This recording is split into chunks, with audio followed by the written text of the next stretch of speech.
अस्सलाम वालेकुम दोस्तों, मुझे नदीम खिलजी कहते हैं। दोस्तों, आपने साद रिजवी का नाम तो सुना ही होगा।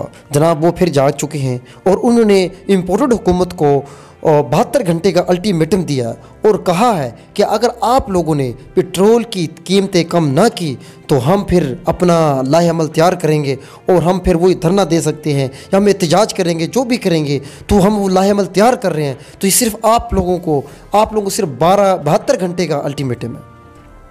असल में दोस्तों ये बात उन्होंने जो किरण नाज जो है समा टीवी की उनके साथ जो इंटरव्यू था उसके दौरान ये बातें कही हैं। तो किरण नाज ने उनसे मज़ीद सवाल पूछा कि जनाब ये महंगाई तो IMF की वजह से है।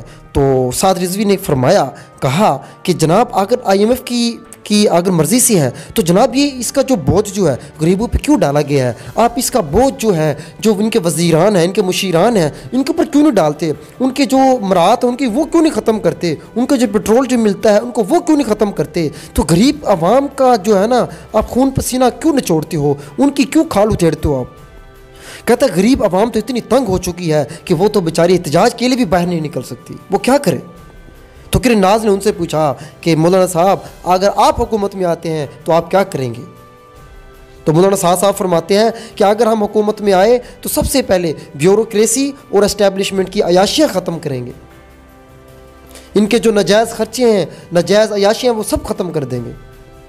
तो आखिरी सवाल किरण नाज ने पूछा कि क्या आपके कोई इम्कानात हैं कि आप जो इलेक्शन आ रहा है 2023 में PTI के साथ इत्तेहाद का। तो उन्होंने कहा कोई चांस नहीं है। तो दोस्तों ये था उनका एक मुख्तसर सा जो मैंने आपको खुलासा बयान किया है उनका जो इंटरव्यू था। और तो ये आपके सामने सूरत हाल रख दी है। अब देखते हैं जनाब क्या होता है। 72 घंटे का जो उन्होंने अल्टीमेटम दिया है उससे वो क्या रिज़ल्ट निकालते हैं, क्या होता है क्या नहीं होता।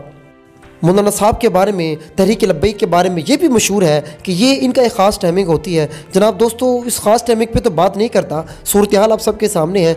अब हो सकता है किसी ने कहा है, नहीं कहा, तो मुझे खैर नहीं लगता।